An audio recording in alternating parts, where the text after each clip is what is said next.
Kebakaran Los Angeles menjadi titik empuk objek kemarahan Presiden terpilih Donald Trump terhadap Presiden Amerika Serikat saat ini, Joe Biden. Sebab setelah resmi menjabat sebagai Presiden pada 20 Januari 2025, giliran Trump yang harus menanggung beban negara yang selama ini dipikul dan mungkin lahir dari pemerintahan Joe Biden. Dan kebakaran Los Angeles menjadi insiden tragis pertama di Amerika Serikat yang harus dihadapi Trump sebagai Presiden Amerika Serikat ke-47. Di mata Trump, seolah tak ada pejabat di pemerintahan Joe Biden yang becus menangani kebakaran hutan besar-besaran di California Selatan itu.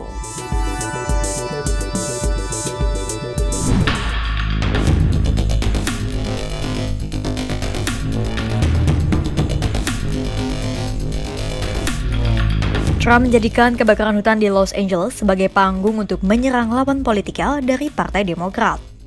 Amukan Trump kepada pemerintahan Biden tak hanya ia lontarkan secara tertulis melalui media sosial, namun juga terang-terangan di depan publik.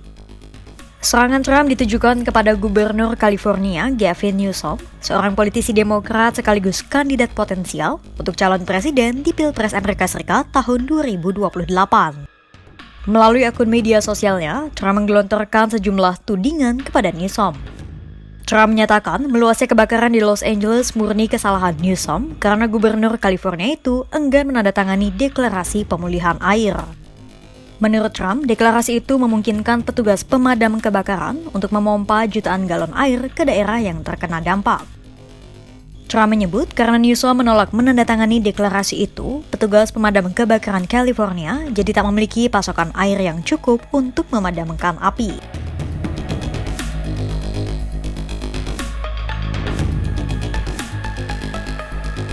Adapun deklarasi yang dimaksud adalah usulan Trump soal pengalian air dari delta sungai Sacramento San Joaquin ke pertanian Central Village dan daerah perkotaan California Selatan. Usulan itu diajukan Trump di periode pertama masa jabatannya sebagai Presiden Amerika Serikat. Saat itu, Newsom menolak menandatangani deklarasi. Penolakan Newsom bukan tanpa alasan, sebab jika rencana Trump itu dilancarkan, eksistensi satwa langka di delta sungai seperti ikan smelt akan punah. Nah, penolakan Newsom itu kemudian disangkut pautkan oleh Trump dengan isu krisis air di California ketika kebakaran hutan besar-besaran merebak. The biggest homes, some of the most valuable homes in the world are just destroyed. I don't even know, you talk about a tax base. If those people leave, you're going to lose half your tax base of California. This is a true tragedy, and it's a mistake of the governor, and you could say the administration. They don't have any water. They didn't have water in the fire hydrants. They don't have water. And yet they have, the water comes from, you know where? Up north. And it comes down at levels, they get millions and millions of barrels of gallons of water that they have, and they send it out into the Pacific. For the Pacific, it's like a drop, it's nothing. But for California, it would take care of the whole state. So what's happened is a tragedy, and the governor has not done a good job. Namun, tudingan Trump yang menyalahkan Newsom itu lantas disanggah oleh banyak pihak, mulai dari pemerintah California sampai pakar ahli. Direktur Kelangkaan Air di Dewan Pertahanan Sumber Daya Alam Amerika Serikat, Mark Gold, menyebut bahwa konflik soal deklarasi pengalian air tak ada hubungannya dengan jumlah pasokan air di California.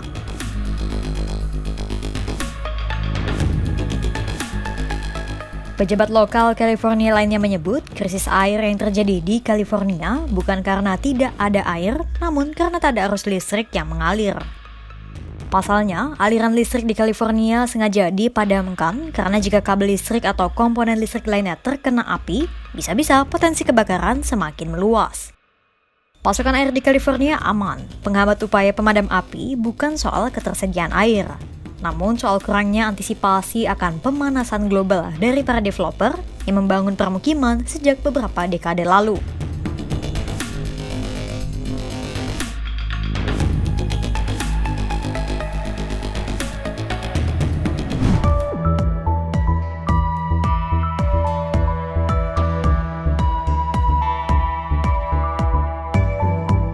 Trump turut menyoroti soal hidran yang kering di Los Angeles karena tak ada air tersisa di dalamnya.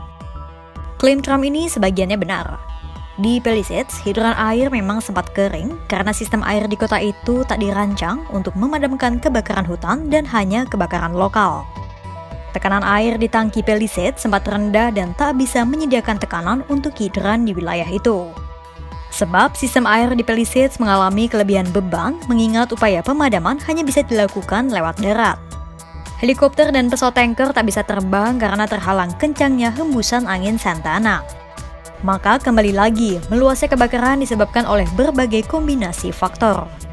Mulai dari tata ruang kota yang buruk karena kurangnya preventif akan dampak pemanasan global, hingga faktor alam seperti kencangnya angin Santa Ana dan keringnya vegetasi di California.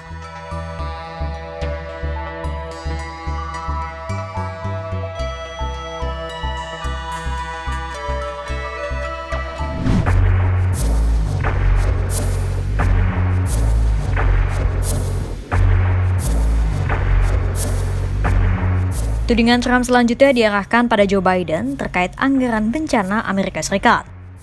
Masih melalui akun media sosialnya di Truth Social, Trump menyebut bahwa saat dirinya menjabat, tak ada uang atau anggaran di FEMA atau Federal Emergency Management Agency atau Badan Manajemen Darurat Federal. Namun, benarkah Trump akan mewarisi FEMA yang tak memiliki anggaran? Jadi, FEMA merupakan salah satu badan pemerintah utama Amerika Serikat yang bertanggung jawab atas pemulihan dan bantuan pasca bencana. Namun, klaim Trump soal ketiadaan dana di lembaga ini langsung dibantah oleh juru bicara FEMA. FEMA menyampaikan saat ini masih ada dana sekitar 27 miliar dolar Amerika Serikat atau sekitar 440 triliun rupiah. Dana di FEMA memang sempat menyusut drastis pada Oktober 2024 lalu setelah badai Helene membawa serangkaian bencana pada Amerika Serikat. Namun pada Desember 2024, FEMA melaporkan bahwa Biden telah menandatangani RUU yang memungkinkan digelontorkannya dana sebesar 29 miliar dolar Amerika Serikat atau setara 472 triliun rupiah. Namun beredar asumsi di kalangan masyarakat Amerika Serikat yang menduga bahwa dana di FEMA tidak cukup untuk mengganti kerugian dari kebakaran di California. Pasalnya, properti yang hangus di wilayah itu rata-rata memiliki harga tinggi selangit. Namun klaim Trump yang menuduh bahwa tak ada uang di FEMA dipastikan tak benar.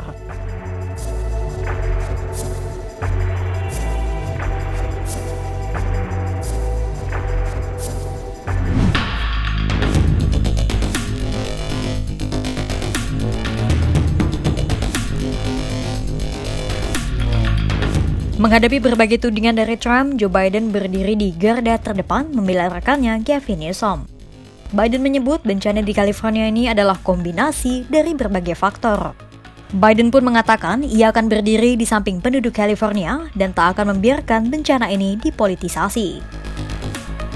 I think you're getting a bad rap. I know you're getting a bad rap about these fire hydrants don't have enough water in them. Give me a break. Give me a break. What this is all about is the utilities, understandably, what they did is they cut off power because they're worried about these high tension lines coming down and causing more fires in the wind, right? When they do that, guess what? They shut off the power that controls the ability to pump the water. And so now they're getting generators. I mean, this is complicated stuff. You're going to have a lot of demagogues out there trying to take advantage of it. But you're doing the right thing. We're going to get it done, God willing. And I say to the people of Southern California, God bless you. Stay strong. Stay strong. We're not going anywhere. We're not going anywhere. Thank you. Sementara, Newsom menghadapi tudingan dari Trump dengan pendekatan dan bantahan yang lebih lembut. Newsom menyebut bahwa misinformasi dan disinformasi yang disebabkan oleh Trump tak akan memberikan keuntungan bagi siapapun. Newsom pun menantang Trump untuk datang ke California untuk bertemu langsung dengan penduduk yang terdampak kebakaran, serta melihat langsung situasi sebenarnya di lokasi. Newsom pun ganti menyerang Trump dengan menyinggung upaya penanganan bencana yang dilakukan oleh Presiden Amerika Serikat ke-45 itu di masa lalu.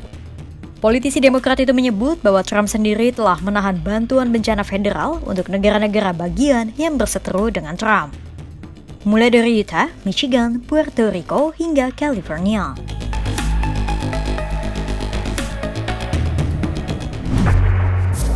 Bencana kebakaran hutan California dibingkai oleh sejumlah pihak, termasuk Trump, sebagai panggung untuk menyerang lawan politiknya.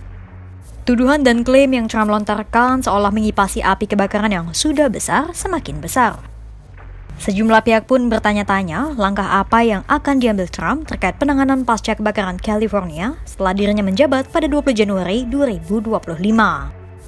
Bagi Joe Biden, insiden ini mungkin menjadi akhir yang getir bagi pemerintahannya. Sementara, bagi Trump, ini adalah ujian sekaligus tantangan pertama bagi dirinya yang akan kembali menjabat sebagai Presiden Amerika Serikat pada 20 Januari 2025. Kira-kira langkah apa yang akan Trump ambil setelah dirinya dilantik sebagai Presiden Amerika Serikat? Simak dan temukan jawabannya hanya di kanal YouTube Kompas.com.